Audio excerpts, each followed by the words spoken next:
Bolton. Everyone good? Right, before I go on, these lights are so bright. Before I go on, I've got to read out a government health warning about my act. So this is just to warn you. This is to advise all audience members watching this comedy act that certain topics covered may well challenge your understanding of reality, and that major philosophical and religious ideologies could well be challenged. So anyway, fanny farting. Right, that's described by Wikipedia as the emission of air from a closed space when a piston-like action is placed on it, okay? And no matter how hard I try, I can't fart through my dick.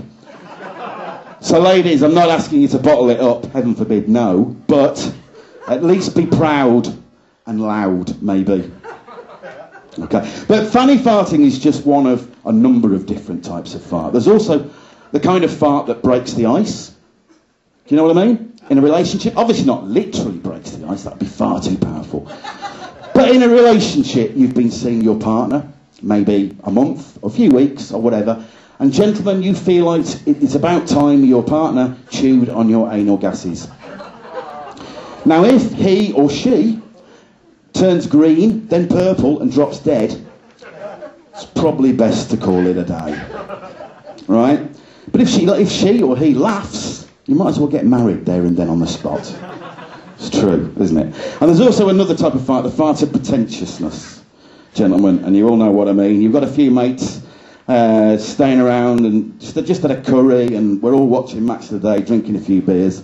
Suddenly someone lets rip, and within seconds you have the flatulent version of the Berlin Symphony Orchestra, don't you? Everybody's going at it. While I'm on the subject of hot air, foul-smelling hot air coming out of arseholes, I'd like to talk about Michael Gove. Does everyone know who Michael Gove is? The Education Secretary. That's right. Michael Gove recently, I don't know if you saw what his idea. He wanted to buy the Queen a barge for a Diamond Jubilee. You'll see that?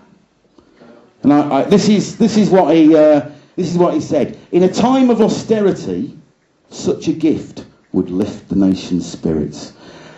My God, has that man got his finger on the pulse of Britain, eh?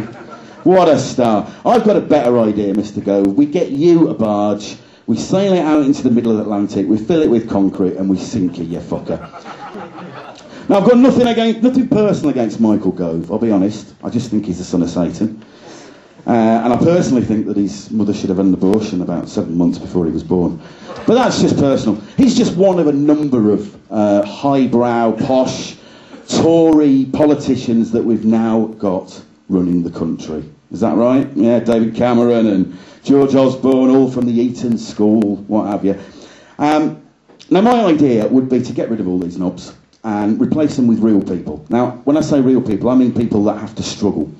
And I'm thinking of a single mother, Sharon, for example, lives in a council flat, has 3 kids, struggles to pay all the bills, struggles to look after the kids, but still has enough money at the end of every day for 2 bottles of wine and 20 B&H.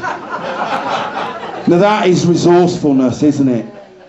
Now, you know, she still manages to get up in the morning and take the kids to school. Admittedly, the wrong kids to the wrong school. But she's showing initiative, isn't she? She should be on that front bench. Right, has anybody got a fiver? Anybody a £5 note? No? No one's got a £5 note. This is Bolton. Right, okay. I want to teach you a little trick I learned as a student, okay? Actually, I want to teach you a little trick I learned from a banker friend of mine. So I've got the £5 note, thank you very much. Are you watching? This is tips from a banker friend of mine, okay? Right, drum roll. Okay. Fold it in half. Ready? Watching? Fold it in half again. Right? Put it in your pocket. And that's the trick. How to become a banker. Now, of course, we all know that this isn't what bankers do with our money. Because, let's be honest, bankers actually do this with our money. They get that £5 note. And they just tear it in half, right? Because at the end of the day, around about 5% of money is in cash in the world. About 5%. So as soon as you see those banks starting to go under, get down there and get your money out straight away, because there's not much of it to go around. You need to make sure you get it out. And rather than putting it back in another bank, I suggest that you put it in a shoebox under my bed. Right? You get a much higher rate of interest. You get a free box of Kleenex and a pornographic magazine with every deposit. It's a fact. But I know we're living in times of austerity, aren't we, Bolton, yeah? Everybody's suffering, everybody's struggling. And I think another thing that should be cut should be maybe the language, words that we use. For example, banker and wanker have become interchangeable. Would you agree? Yeah? Banker and wanker, interchangeable. So what I suggest is we get rid of the words banker, banking, and bank, and replace them with wanker, wanking, and wank. Now, bear with me on this one. Just think of the connotations. Instead of what we've got now, we'd have the HSBC wank, we'd have the Barclays wank, and we'd have my two personal favourites, the Cooperative wank and the Royal Wank of Scotland. I personally think that's a good idea. Now, admittedly, tourism in Palestine's West Bank might struggle a little bit, but that's a small price to pay, is it not?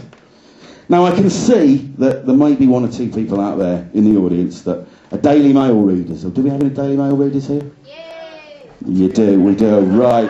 Oh dear, I'm sorry. What can I say? That's the newspaper. That's the newspaper that demonises people coming here from abroad and not paying any taxes. Funnily enough, a newspaper that's owned by people living abroad who don't pay any fucking taxes. Can you just put your hand up as well, that Daily Mail reader? Can you just put...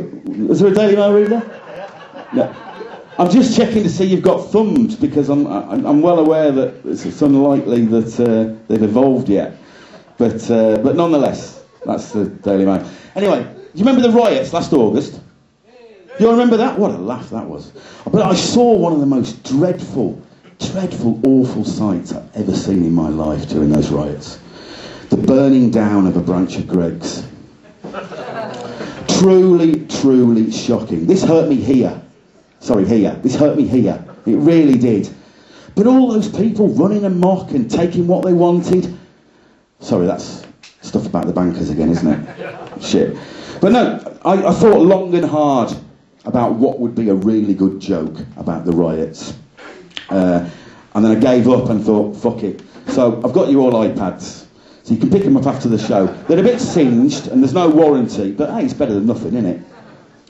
But if that's going to happen again, if we're going to have riots again, which of course we probably will do quite soon, I think it would be a much better idea if all the rioters decided to burn down maybe inland revenue offices. Would you agree? And anywhere where traffic wardens have their lunch. As long as it's not a branch of Greggs. Now, I've got an idea for a better world, if you want to hear it. Do you want to hear my idea for a better world? Okay, right. I think that it should be made the law that every adult over the age of 16, male and female, should legally have to have at least two orgasms per day. Right? Do you think that's a good idea? Yeah? You'd soon be able to notice the people that were breaking the law, wouldn't you? Miserable bastards. Absolute miserable bastards. I mean, I've come twice while I've been here on stage. But then I work from home, so I've got it down to a T. Is there... Put your hands up if you in the room if you've had two orgasms today. Nobody. You look all fucking miserable people. Come on. You must have had... There must be somebody in the room that's had two orgasms. But to assist... Sorry, what was that? Yeah, good. So, to assist with this, obviously there'd be a limit on it. Any more than 10, and no one would get any work done, would they? Eh? Wouldn't get anything done. But I think to assist with this, that it should also be made law that all gentlemen should be basically have to provide oral sex for their partners, right? How many gentlemen here enjoy providing oral sex for their partners? Yeah! With a show of hands. I can see there's a few hopeful women here in the audience.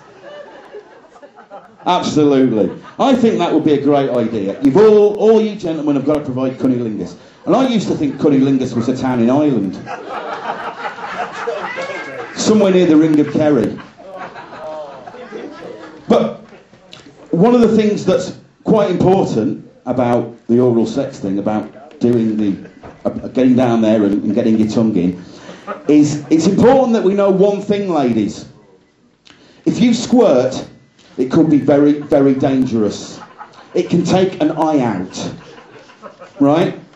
And I'll be honest with you, if you do that, ladies, then can I suggest that you warn your partner and maybe provide some scuba diving gear at the side of the bed, just to help them out. There you go. Anyway, Bolton, you've been a fantastic audience again. It's great to be back. My name's Rob, and I'll leave you with this one final thought. Fucking nice thought, that one, isn't it? Right.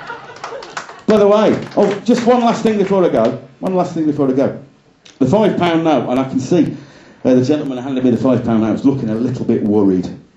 So, there's not a chance in hell I'd rip up my own £5 note, so I'll give you, there you go, there's a proper £5 note. Thank you, Rob. And I'm left, has anyone got a fucking sellotape? Shit. Right, ladies and gentlemen, you're fantastic, thank you, good night.